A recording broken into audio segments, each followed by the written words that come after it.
Prazen pozdrav in lepo dobrodošli na literarno srečanje v sklopu literarnih četrtkov v Goriški knjižnici, kjer se nam danes pridružuje zanimiv in vsestranski avtor, dr. Samo Rugel. Lep pozdrav, gospod Rugel.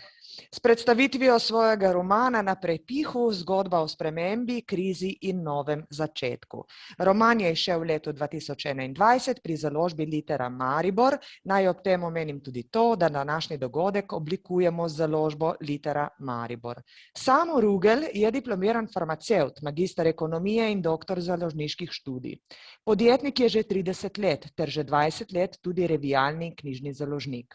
Soustanovil je založbo Umko, ki je izdala preko 300 knjig, in revijo Buklo, ki več kot 15 let pokriva dogajanje na slovenskem knjižnem trgu, pri obeh pa je odgovorni urednik.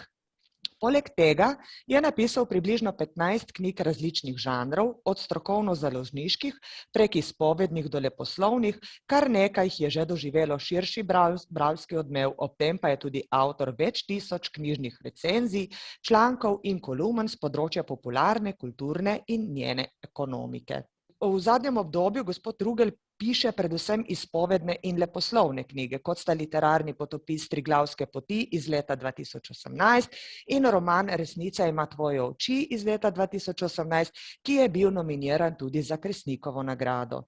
V svoje knjige pogosto vpleta osebno izkušnjo, ki jo skuša bralcu približati v biografskem ali pa leposlovnem žanru. Eno od teh lahko rečemo, da sta Delaj teci živi in tudi roman Na dolge proge. S knjigo Na prepihu pa je zapisal tudi svoje vrsten literarni hibrid, ki je po eni strani hvalnica moči narave, po drugi strani pa samokritična izpoved človeka, ki v teh težkih časih dela na področju kulture in je postavljen pred preizkušnjo, da na novo premisli smisel svojega bivanja.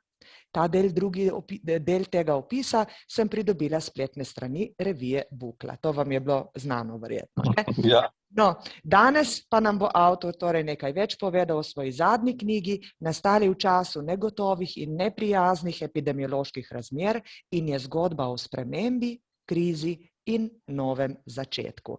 Pa bi gospod Rugel že prešla k prvemu vprašanju, in sicer zanima me, za začetek bi vas torej rada vprašala, kakšen je bil pravzaprav povod, da ste začutili, da morate napisati to knjigo? V enem od vašem intervjujev, prebrala sem jih res ogromno, ste te razmere opisali, da so to res skrajno, bom rekla, resne stvari, in ste celo dejali, da vam je ta epidemija scvrla možgane. Kaj se vam je zgodilo? Kaj se je zgodilo? Da sem se te knjige lotil, je v resnici bil osnovni razlog v pogodbenih obveznostih.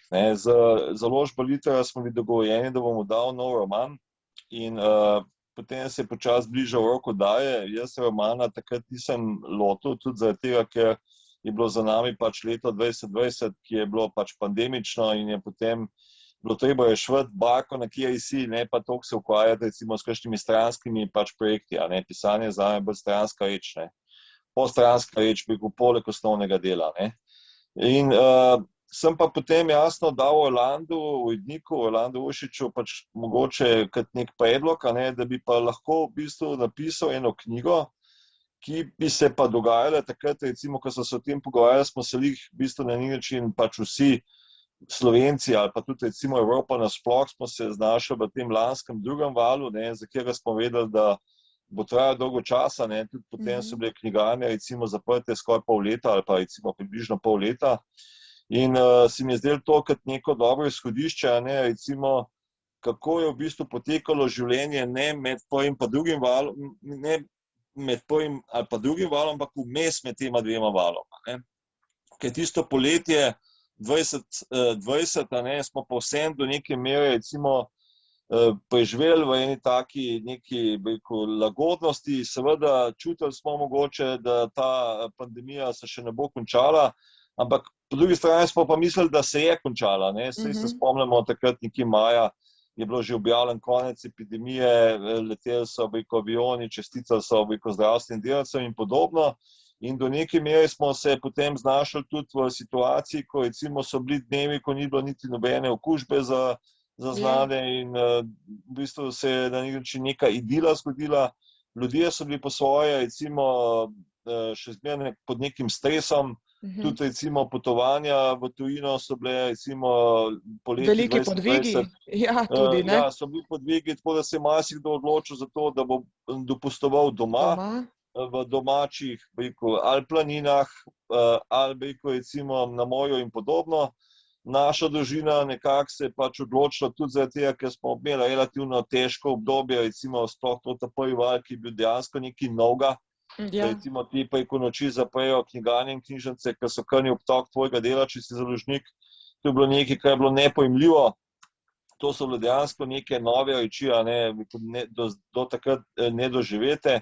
Tako da smo se potem odločili, da bomo poskušali nekako se sestaviti recimo v naravi in smo potem pač čisto poletje dejansko, niti nismo bili kaj dosti na morju, bolj ali manj smo hodili samo v hribe. In je to bilo na nek način potem lahko neko dobro izhodišče tudi za kakšno pisanje o tem. Jaz sem imel pač recimo to srečo, da sem recimo na vse te izlete nosil telefon, veliko fotografiral, recimo če so šli kakšni prijatelji zraven, so imeli še oni dosti tega fotomateriala. In sem potem Orlandu predlagal, da lahko naredim pač neko knjigo o tem, recimo, ki bo pa pač recimo, tako kot ste prej rekli, hibridni tekst. Po eni strani na nek način pač neka hvalnica naravi. Jaz sem že, kot ste tudi omenili, sem že napisal eno knjigo o hribih Triglavske poti. To se mi je zdaj spet nek moment, recimo, kjer bi lahko pač vsebinsko nekako v hribe vstopil. Imel sem nekako neko okvirno idejo že pred leti, da bi napisal neko knjigo, ki bi bila na nek način povezana s slovensko planinsko potjo. Ja. In moja žena je poleti, recimo 2020, nekako to pot zaključila. In vse te elemente, recimo hribov, pandemije, delo, vse to nekako se mi je potem zdelo recimo smiselno popisati v eni taki obliki, da bi knjiga delno funkcionirala kot nek, bom rekel, ne glede zdaj planinski vodnik, ampak recimo kot neka knjiga o hribih, ki da recimo marsikomu lahko tudi kakšno idejo, kam bi lahko šel v hribe, da popiše v bistvu mogoče neke take malo bolj izpostavljene vrhove, ki so sicer za te OM hribovce, alpiniste pač dosti preprosta reč, za normalnega planinca pa neki izziv, recimo, ne vem, Jezerska koča in podobno, recimo Razor in taki neki najbolj težki, recimo vrhovi slovenske planinske poti so pogosto tudi tisti vrhovi, ki ostanejo kakšnim, recimo, grejo na te nižje, lažje vrhove, poštemplajo, pridejo do koč, ker pa treba zlesti na kočno, pa mogoče zmanjka poguma, kondicije, česarkoli. In v nekem smislu sem potem hotel to zgraditi eno zgodbo, ki je na nek način od začetka, recimo, izhaja iz te neke, recimo, depresije ali pa te zgodbe, te pandemije, potem pa se začne v neko bolj pozitivno smer razvijati. No, super, hvala lepa, zelo lepo. Se pravi, čisto lahko rečemo, da je knjiga na prepihu, knjiga v naravi in tudi vaši povezanosti z naravo. Kaj vam pravzaprav ta povezanost z naravo pomeni? Kaj vam narava pomeni? Ker to je v knjigi zelo začutiti, da imate že nek, bom rekla, izdelan odnos z naravo.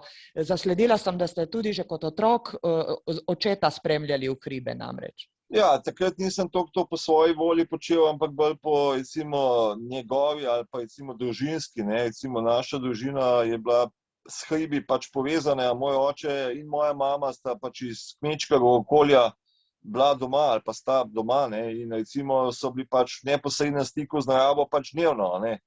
In jasno, tudi potem, ko sta se pač preselila, ko sta zaživela v mestu, je ta neka navezava na naravo ostala. Oče moj potem pač, ko je nekako doštudiral in ko se je nekako ustalil, se je začel tudi potem ukvarjati s hribolazenjem. Recimo imam njegov ta planinski dnevnik, kjer je recimo zapisoval, recimo pač nekje poti je opravil, s kom in podobno.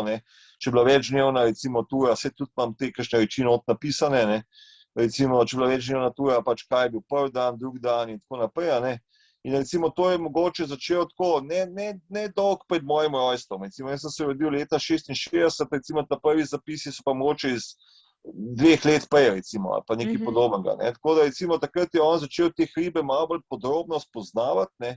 Potem je sabo tudi moja mama pač jemal in tako naprej. In v bistvu je bil zgleda on takrat v tej fazi, ki je hotel te hribe čim hitreje, čim bolj spoznati in je potem jasno to padlo tudi name, ne, ker jaz sem recimo po 3-4 letih pač hočeš nočeš mogel z njima hoditi tudi na dolge ture, ne.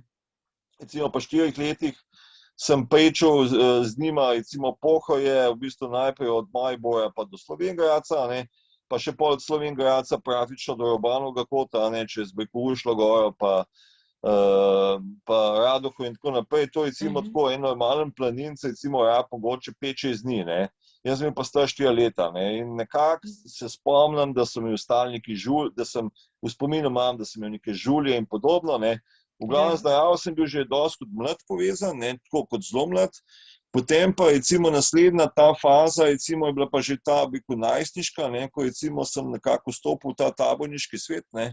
In recimo od 4., 5. razreda naprej sem v bistvu se aktivno nekako s taborništvom ukvarjal, recimo tudi potem v srednji šoli, recimo sem postal, bi rekel, tam tako imenovan načelnik tiste čete, ki smo imeli, tudi taborovodja, ne, recimo kot 17-18-leten, recimo mulc sem jaz v bistvu vodil tabor 40-50 ljudi, ne, recimo skrbel za celo ekonomijo tega tabora, za hrano, ne vem kakoli. Recimo to je iz zdajšnje perspektive tako neverjetno, da so starši, a ne, recimo teh otrok, ki sem jih jaz imel na taboru, bili pripravljeni tamle enemu 17-18-letniku zaupati vse svoje otroke za 2 tedna, ne. In v glavnem to so bili res tako, ne, neka taka lepa poletja.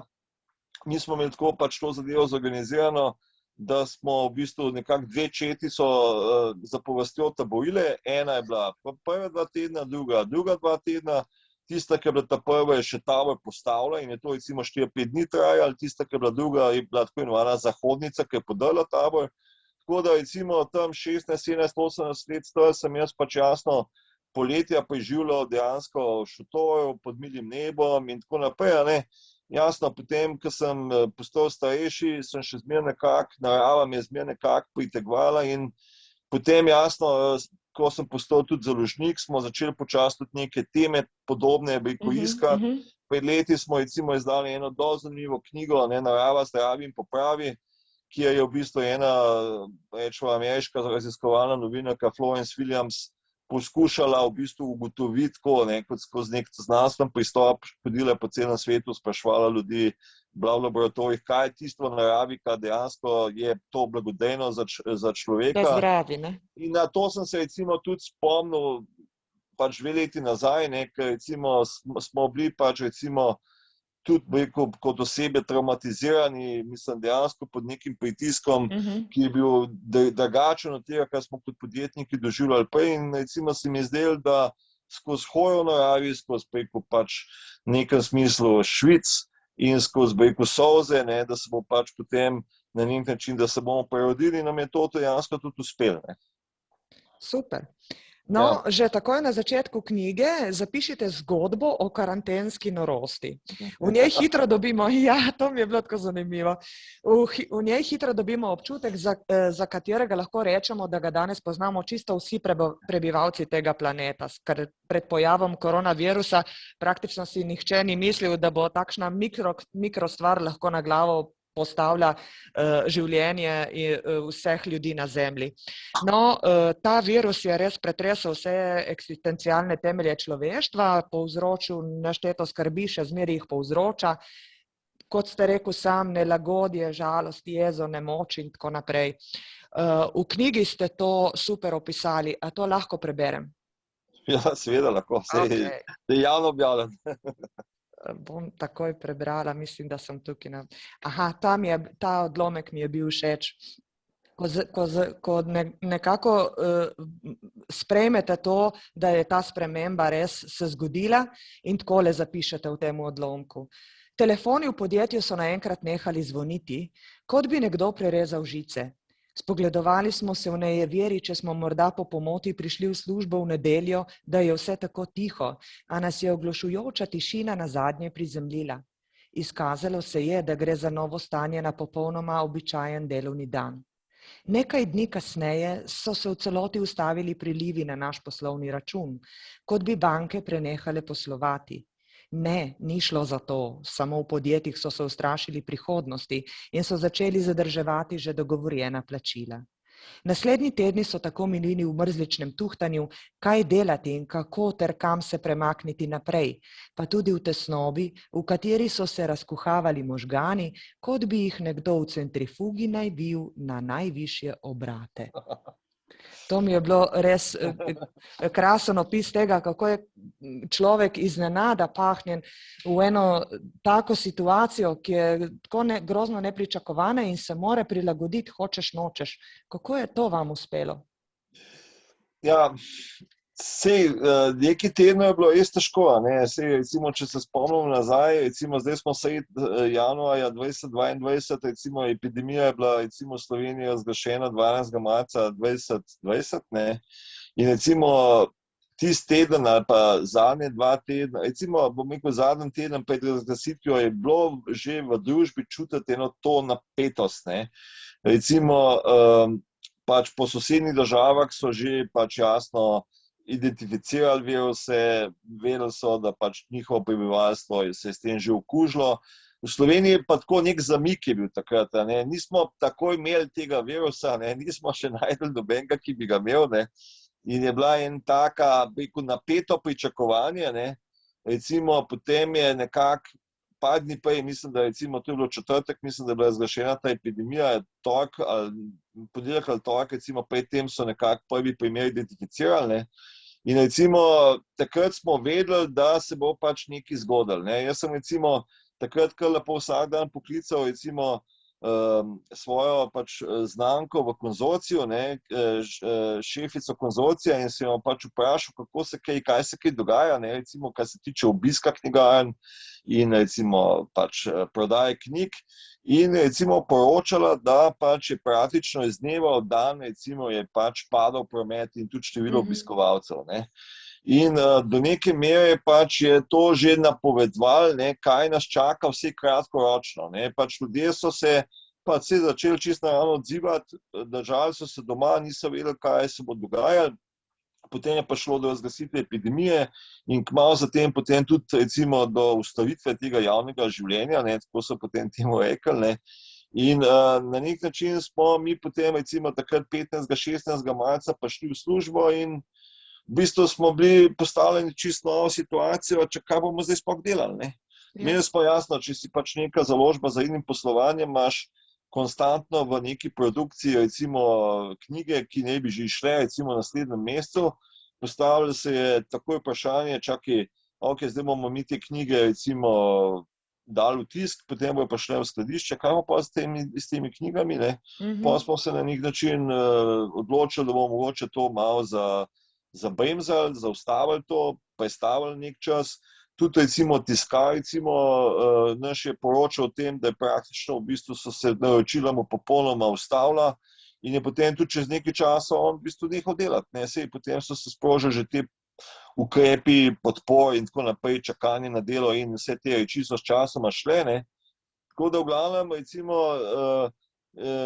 z ženo Renate smo recimo potem v tistih dneh in tednih, ne, se recimo vsem pač vozila v službo, ki imamo tudi spletno knjigarno, ne, bukla.si in smo potem, neki ljudje so se recimo vsem so kakšno knjigo naročili in recimo tisti prvi tedni, recimo tam med sredino marca in koncem marca so bili res na nek način apokaliptični, ne.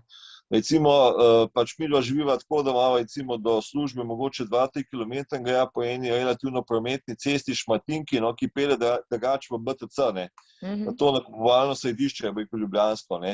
In to je pač cesta, ki je običajno polna, ne, avtomobilov praktično ob kjerkoli uri dneva, ne, recimo, vse je pač jasno, recimo, sredi dneva manj, ampak zjutraj pa popoldan je to gneča na cesti, ne. Zdaj sva šla in sva bila sama na cesti, ne, mislim, sama, benga nikjer, ne, praktično, ne. Potem sva pa šla recimo tam, kjer imamo pač poslovne prostore, recimo en del naših prostorov ima v lasti Nuk, ne, recimo smo na taki lokaciji, Nukovci so relativno hitro prišli recimo na delo od doma, ne, in recimo njih je mogoče tako 50-60 avtomobilov recimo na tisti lokaciji. In so tudi dobili parkirni prostor verjetno, ne? Ja, mislim, prazno parkirišče, ne.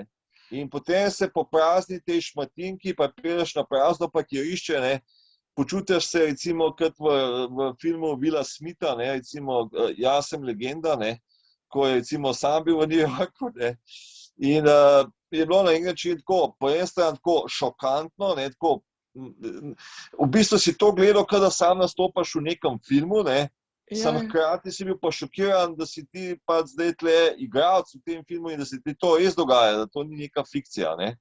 Tako da recimo se je pa potem, recimo po nekaj tednih, ne, so se pa stvari že začele, bom rekel, normalizirati, ne. Ljudje so pač tisti, ki so delali doma, so ugotovili, da, bom rekel, ni konec sveta, da recimo je pač knjiga recimo lahko pač nek način recimo zgodba, s katerim lahko preživljajo pač recimo svoj prosti čas in tako naprej. Tudi v bistvu založniki so se relativno hitro v bistvu začeli, bi rekel, odzivati, bi rekel, na te spremembe, ne. Tako da so se recimo že potem v aprilu, sploh v drugi polovici aprila, se skupaj začeli normalizirati znotraj nove normalnosti, ne. Ja. Ja. No, čeprav bom rekla tako, ne, da ta epidemiološka kriza je v bistvu najbolj hitro nakazala to, da kakšne razlike se lahko pojavijo med različnimi poklici in službami, ne. To je bilo tisto najbolj zanimivo.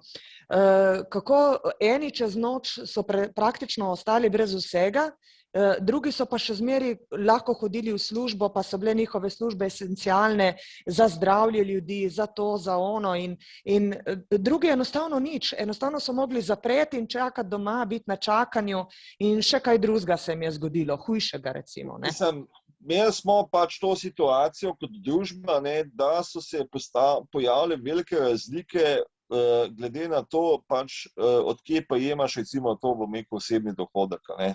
Recimo tisti, ki si ga na nek način recimo pač služi sam z nekim svojim zasebnim, samostojnim podjetniškim delom, ne, je bil v drugi situaciji kot nekdo, ki v bistvu je del pač tega javnega sistema, ne.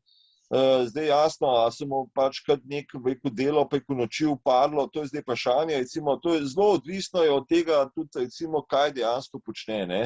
Recimo, če gledamo, recimo, prav glede na to, da smo pač recimo nekako na knjižničnem dogodku, ne, recimo pisatelji, prevajalci, a ne, recimo, so do neke mere, recimo, niso vezani na dnevno delo, ne, recimo, prevajalec dobi neko knjigo v prevod in recimo mogoče traja to več mesecev, da prevede, ne, in on recimo je pač, mogoče se zanj ni kaj dosti spremenil, ne, recimo, ker je pač itak imel mogoče nek projekt, ki je pač mogoče imel še več mesecev do zaključka, ne.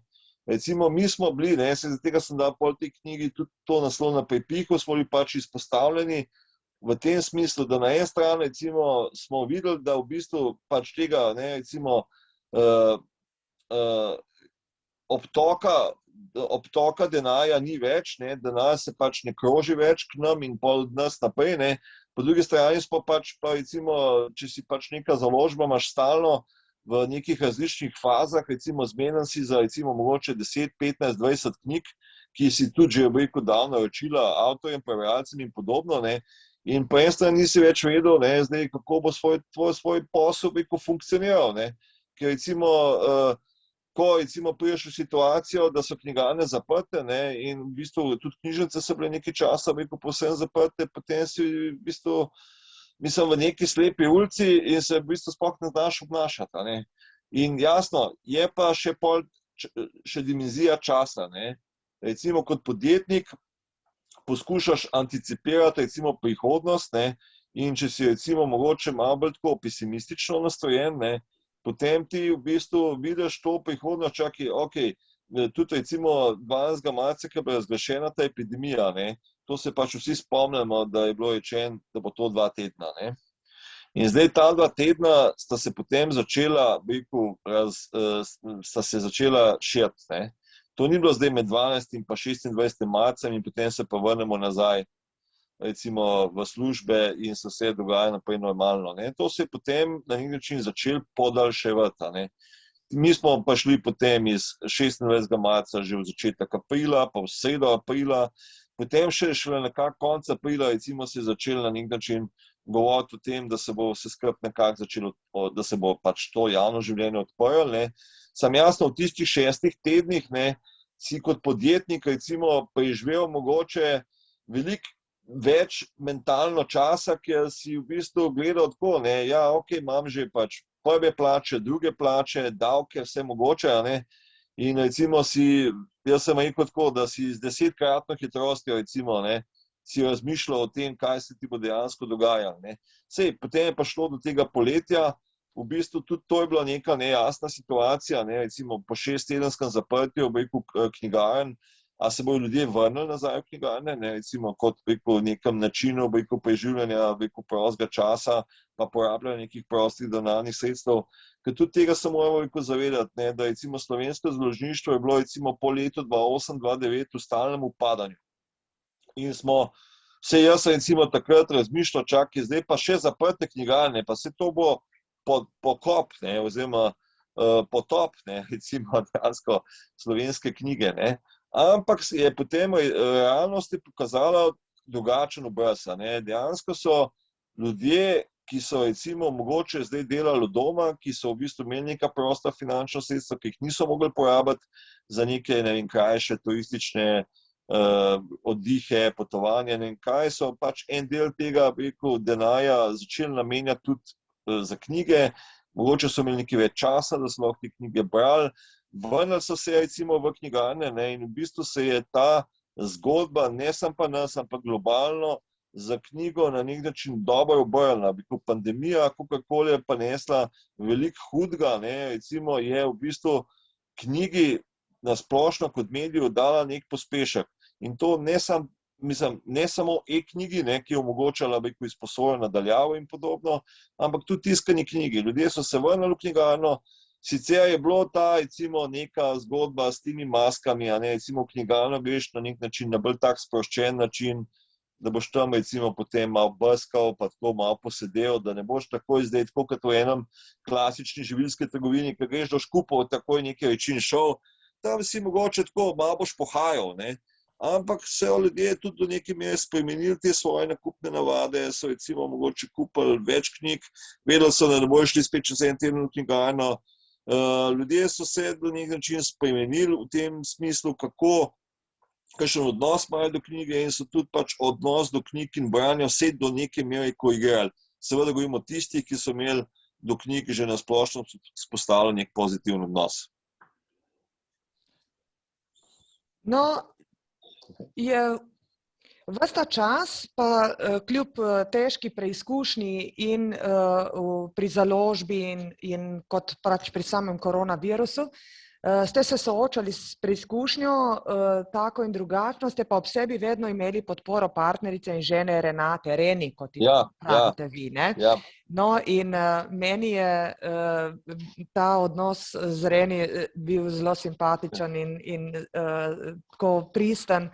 Videti je, da si zaupata, podpirata tudi na poslovnem področju in da vam je bila v uteho in vse je nekako lažje, se mi zdi, ko se zaveš, da nisi sam.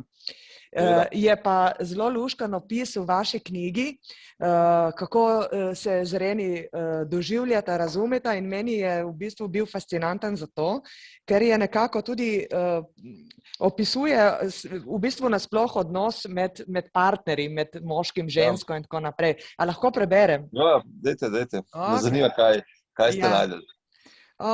Veljava za složen par, ki se dobro pozna in z veseljem diha isti zrak, ter si polnokrvno deli posteljo, pa tudi jedilno in delovno mizo.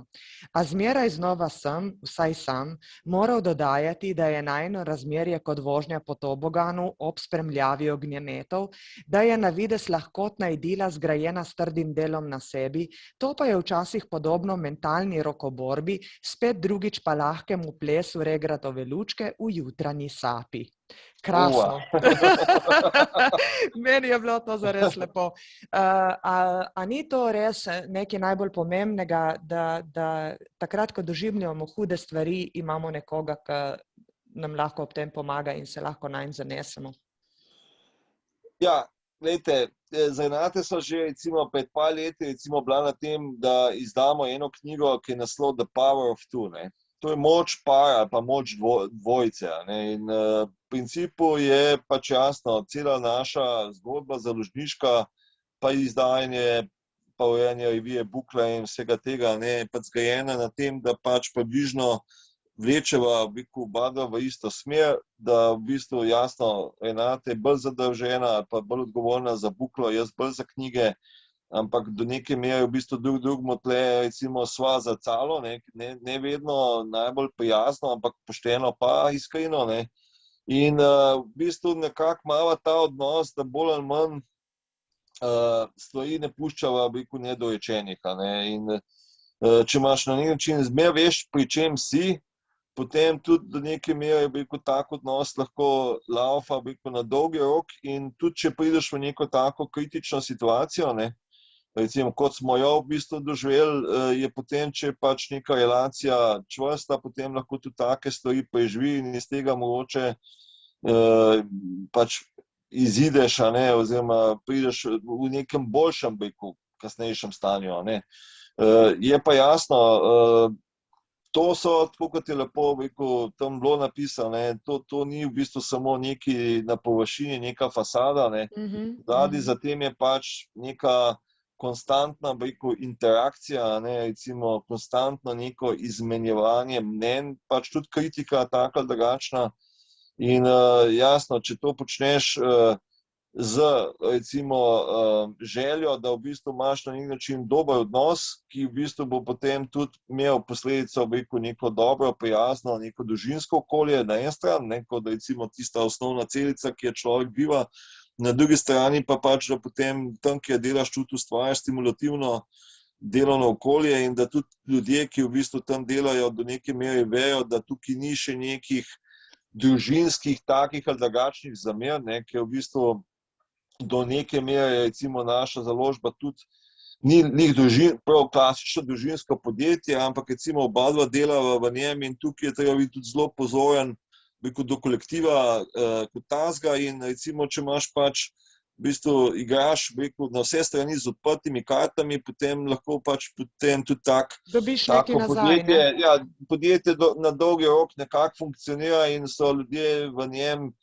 recimo približno zadovoljni, ne.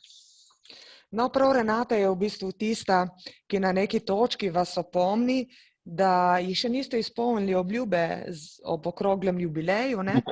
No, in ta želja njena je res neverjetno zanimiva in nenavadna in ta želja je v bistvu doseči še nekaj pomembnih vrhov in si v knjižico Slovenske planinske poti vtisniti vse žige, ne. Kaj se pravzaprav pol zgodi? Potem samo gre v hribe in se odloči, da bo izpolnil to željo.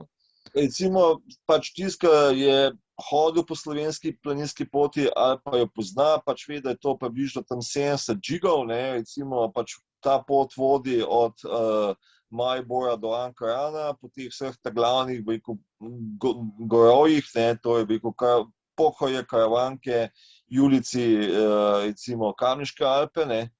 In jasno, zdaj mi smo familiarno in pač v raznih kombinacijah recimo večino teh vrhov pač prehodili, ne.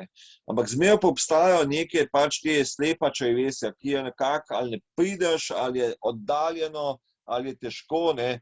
Recimo zdaj jasno, ponavadi je tako, recimo Renata se je z enim Štajercem pogovarjala, ki mu manjka 5-6 žigov, tle bolj na primorskem koncu, ne. Recimo Ljubljančani, recimo prav tam nekako, recimo na tem štajerskem koncu med Radoho pa recimo Ušlogoro, recimo tam so taki dosti odročni, recimo konci, recimo relativno oddaljeni, mislim, to je vse skupaj 2 ure vožnje, ne, recimo z avtom, ampak je treba neko logistiko urediti, prideš nekam, prehodiš, moraš tam nekako priti nazaj in podobno in marsikomu nekaj ostane, ne. Potem so pa še potem te, kralji, Slovenske planinske poti, ne, to so pa recimo v Kamniških Alpah, recimo pač vrhovi, kot je recimo Skuta, pa Ojstrica, pa recimo Jezerska kočna, ne, recimo v Julicih so to recimo je Prisojnik, pa je Razor, za nekatere mogoče tudi, Triglav, ne, to so pa te potem recimo vrhovi, ki recimo pa čakajo, recimo lahko mogoče na koncu od nekoga, ki še zbira ali kondicijo ali pogum. Ne. Vse to so, bi rekel jasno, vse so to markirane poti, vse so to zavarovalne poti. Tako da recimo nek normalno pripravljen planinski, v bistvu tudi telesno dovolj, bi rekel, krepek, pa to lahko to naredi. Ampak jasno, bi rekel, zdaj vsi funkcioniramo v nekem času, v nekem prostoru, najprej gremo na neke najbližje vrhove, tiste puščamo, ne, in recimo pač Renate ostale, recimo mogoče med 15 in 20 gigov, ne, recimo, ki jih ni recimo še opravila. In že leto poprej so recimo določene te mogoče tako poskušala nekako pobrati in so jih tudi nekaj tudi pobrala. Zdaj je pa jasno, imeli smo pred sabo poletje, kjer smo vedeli, da ga bomo preživeli beko doma. Imeli smo beko ta izziv, ne, recimo Renate tam dejansko v enem intervjuju za Nedelo, ne, mislim, na to me je opomnila, ker je tista beko novinarka vprašala, kaj ima pa še tak izziv. Ja, pač nimam nekih takih izziv, ampak to je pa res želela do 50. leta slovensko planinsko pot. Ne. In potem smo dejansko se tega lotili relativno sistematično, ne. Nekako smo se odločili, da ne bomo hodili tako za večni v hribe, ker je bila hčerka, najstnica, beko doma, ker je tudi bila v bistvu dejansko ta šola od doma in tako, ne, tudi za pač otroke, beko relativno zahtevno obdobje to in je še, ne, na nek način, ne. In smo potem se pač odločili, da smo hodili na enodnevne izlete z raznimi kombinacijami, včasih so šli, beko, še sinovi zraven, včasih še pajatu, včasih mi je bilo zanimivo to v knjigi, oprostite, ko vas tako prekinjam, da kako mi je na momente na začetku vsakega poglavja zapisano tako kot dnevniški zapis. V bistvu, kam ste se odpravili, kateri je bil cilj oziroma kateri je bil tisti vrh, ki ga je bilo treba doseči, kdo je šel, v kolikšnem številu ste se podali na ta cilj. In seveda potem tudi zelo zanimiva informacija je ta, koliko je bilo dejansko število odkritih novih okužb. Ne? In tam je bila pa tukaj noter prav tako zanimiva in sem rekla, da vas bom prav vprašala, zakaj ravno ta informacija? Je to bilo nekako pomembno vam, da ste to vedeli? Mislim, to je bilo recimo, mogoče ne v tistem trenutku, ampak recimo, se veste, ne, še zdaj vsak dan spremljamo, koliko je pač okužb. To je bil nek podatek, ki je na novo vdrl v naše vsakdanje življenje. Ne. In do neke mere je potem tudi vplival recimo na to, kako smo dan preživljali. Na začetku poletja smo imeli kar nekajkrat, je bilo tudi ta ničla, ne, in smo nekako bili malo pomerjeni. Potem je relativno hitro so se spet te okužbe začele in kljub temu, da je bila ta epidemija, ne, v dolini, recimo ne toliko v hribih, ne, sploh ne na 2000, je se to odražalo v nekih teh mikroelementih, da si mogel imeti tam recimo tudi masko, ki si vstopil v planinsko kočo in podobno. Ne. In imeli smo potem tudi ta cikl, ne, recimo julij, avgust je bilo še recimo zelo mirno, potem september, ne, recimo so se pa te recimo okužbe začele povečevati, vem, ker sem šel s fantoma, recimo, mislim, da konec septembra, recimo, smo šli na Vogu, ne, recimo, leta 2020, pa smo se že sprašvali, a moraš imeti na gondoli masko ali ne, in nekako ni bilo jasno, tako, ker so bili tisti dnevi, ki se je potem lomili, po eni strani so te nove ukrepe sprejemali, nisi vedel točno, kaj velja in podobno. In potem je to nekako, recimo, do sredine oktobra se je nekako ta zgodba odvijala. Vem, da so šla potem s sinom, recimo, mislim, da 18. oktobra, recimo, ko so bile maske takrat pol obvezne že v zunanjih, pač zunaj, ne, so šla tam na Krim, ne, in so se sprašvala, recimo, tam so se pripeljali do izhodišča, a moramo zdaj mi da imeti masko za vzpon na Krim, ne, ali ne, to je pač en hrib tam v Ljubljani, recimo 700-800 recimo metrov više od Ljubljane. In v glavnem potem se pa dejansko s 23. oktobrom, recimo, to je lih 2 dni, preden ne bi bil ta ljubljanski maraton, ki je bil odpovedan, je pa šlo pa do pač tega vsesplošnega zaprtja, ki pa pol trajalo praktično do 1. maja leta 2021. No, še to bi bilo fajn, da poveva. Na zadnji platnici knjige piše, da knjiga izhaja ob 100-letnici uradne rabe Knafelčeve markacije, poimenovane po Alojzu Knafelcu, slovenskemu kartografu in planincu, iznajditelju slovenske planinske markacije. Ma je ta stvar bila načrtovana ali se je to zgodilo bolj po naključju? da je knjiga izšla ob bom rekel, tej obletnici?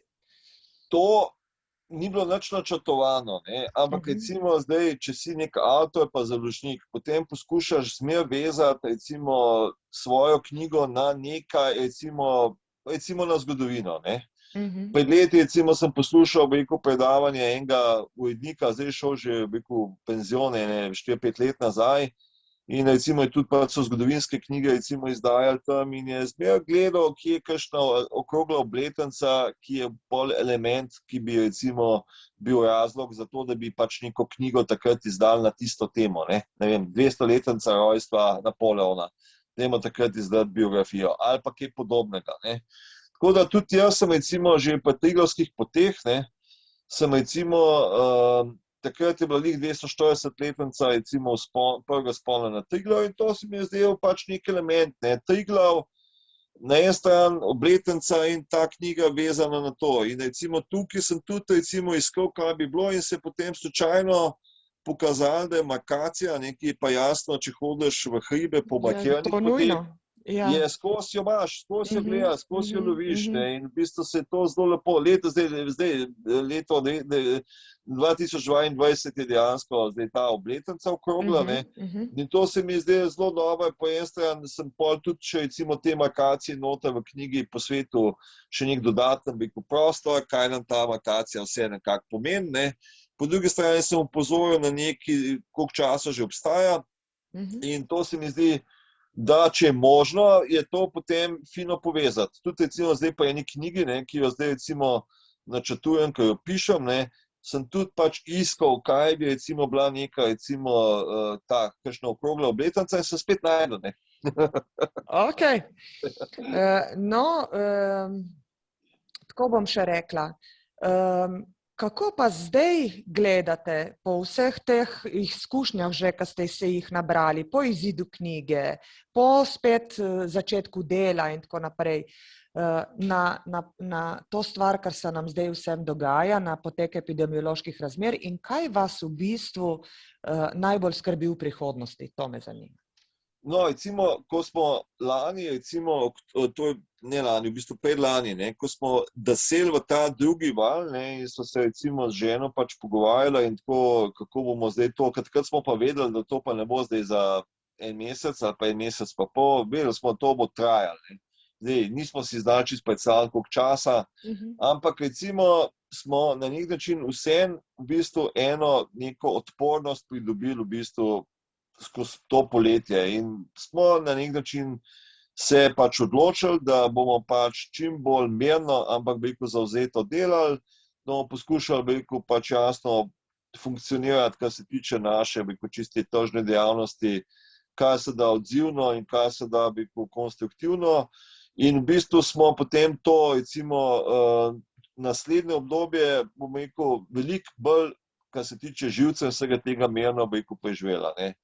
Zdaj jasno, če govorimo svet in tudi če govorimo Slovenijo v lanskem letu, ne, ekonomsko je v bistvu dobro poslovala Slovenija, ne, kot celota, ne. In zdaj pač ta virus, mislim, ljudje smo pač izjemno prilagodljiva bitja, ne, in recimo, če pogledamo, kakšne vse, mi smo recimo izdali, mislim, da lani ali predlani, no, mislim, da je bilo lani, je bilo recimo knjiga, kako inovacije spreminjajo svet, ne, in je recimo bila tudi že tam eno poglavje recimo o tem, kakšne vse inovacije človek pogruntal, recimo vključno s tem Zoomom, ne, po katerem se mi pogovarja. Saj Zoom je že prej obstajal, ampak zdaj so ga to na nek način... Ja, seveda, nikoli ni prišel toliko v ospredje, ne, zato ker ga nismo rabili. In tudi recimo, če gledamo, ne, ta virus nas je recimo v teh 2 letih že ne vem kolikokrat presenetil, ne, z mutacijami, s tistim način, kako se bolj gužen in tako naprej. Ampak jasno, ljudje se lahko na to odzivamo, ne, recimo meni je fascinantno to, ne, recimo čista znanost, ne, da recimo en mesec nazaj rečejo, da pač recimo nova verzija oziroma nova različica, kot je Omikron, da bo zdaj spodrinila neko delto in to se potem v resnici zgodi. V enem mesecu pa pol se to praktično po teh državah, recimo po Evropi, tudi po Ameriki, se to zgodilo, ne. Tako da recimo, ne glede na to, da jasno je tukaj ogromen težav, da so pač da se je tukaj veliko recimo povezovalo, zdaj po eni strani pandemija, politika in tako naprej, smo v bistvu ljudje tle spet pokazali svojo neverjetno iznajdljivost. Ne? In zdaj, če bo tako, kot recimo napovedujejo, da je na nek način ta omikron recimo zelo hitro prenosljiv, ampak hkrati pa manj škodljiv, ne?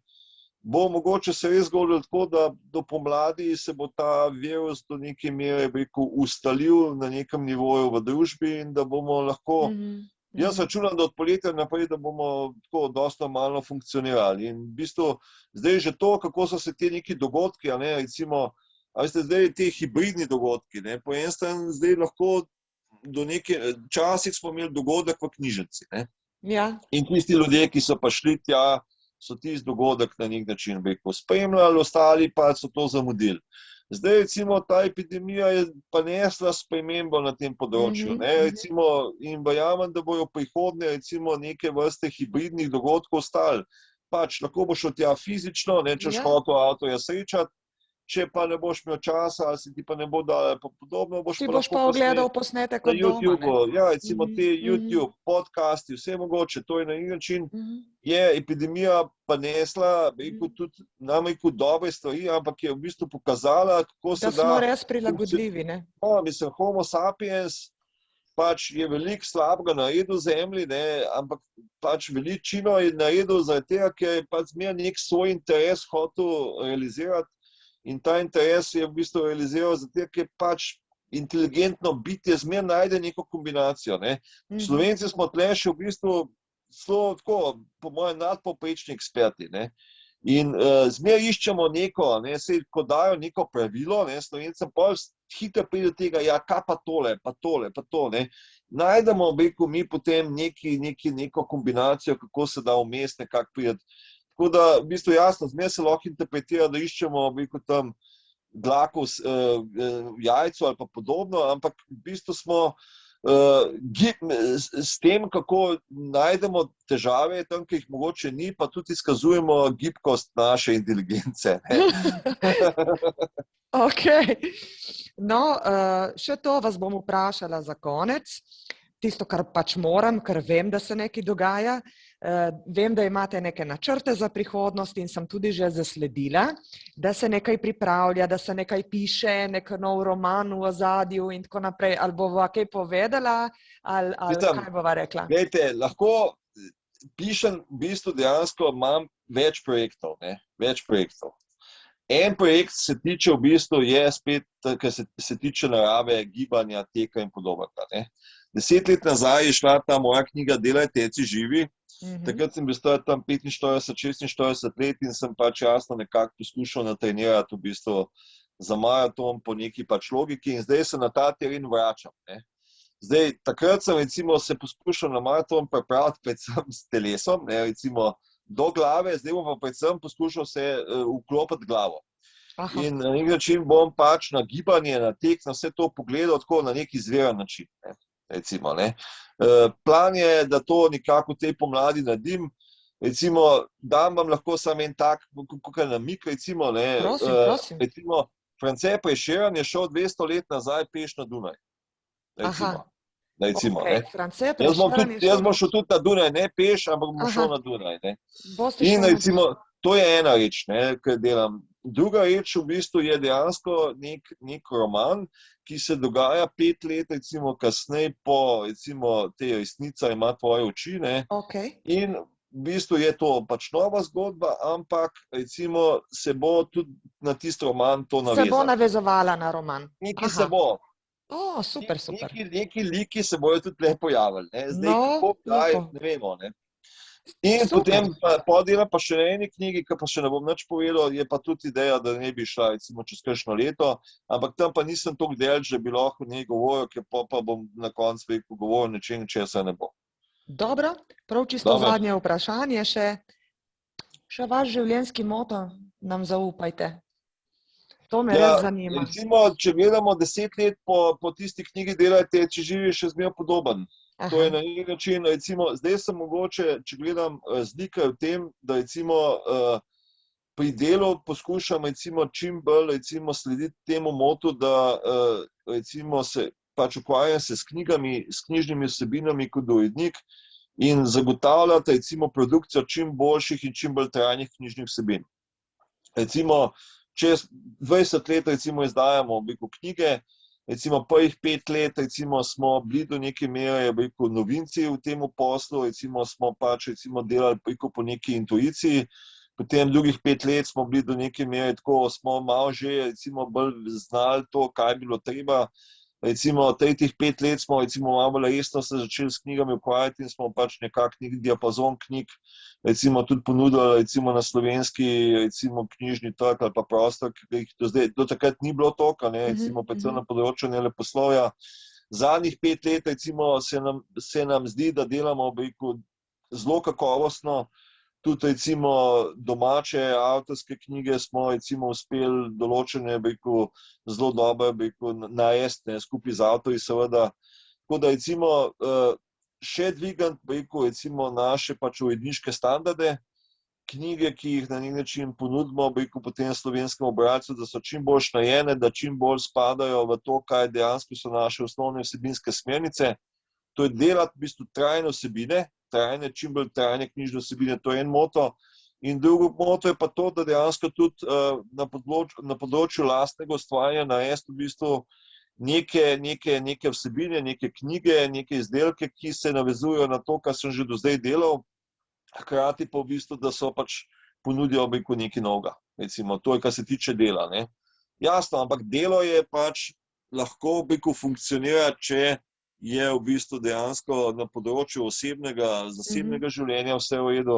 Tako da v bistvu v osnovi primarna energija, ta čista osnovna, gre za to, da imaš nekako dobre družinske odnose, da v bistvu otroci tvoji, ki so, da nekako skrbiš zanje oziroma da nekako vidiš, da so nekako vsak v svoji poti, vsak v svoji smeri. Potem, če si okoli tega pomerjen, potem se lahko bolj delu tudi posvečaš. Tako da skrb za familijo, ostalo potem sledi. Hvala lepa. No, preden zaključiva, bi vam samo še prebrala eno sporočilo od gospe Darinke Kozin. On pravi takole: čestitam ob novi knjigi in se nam obenem že na začetku opravičila. Ker so ravno udrli nepričakovani obiski in se mora posloviti. Uživajte v naravi, še piše. Tako, hvala lepa tudi za to. Takole, gospod Samo, najlepša hvala za to prijetno druženje. Res mi je bilo lepo se pogovarjati z vami, zanimiv sogovornik sigurno in mi vam želimo uspešno delo še naprej. Seveda čakamo nove romane, nove knjige, z veseljem vam bomo prisluhnili, prebrali in vam želimo polno zdravja in novih doseženih vrhov. Tako da se vidimo naslednjič, do takrat pa en lep pozdrav in še enkrat hvala, da ste bili z nami. Srečno. Naslednjič pa uživo. Naslednjič uživo, ja, se veselimo. Adijo, čau, čau. Adijo, živo.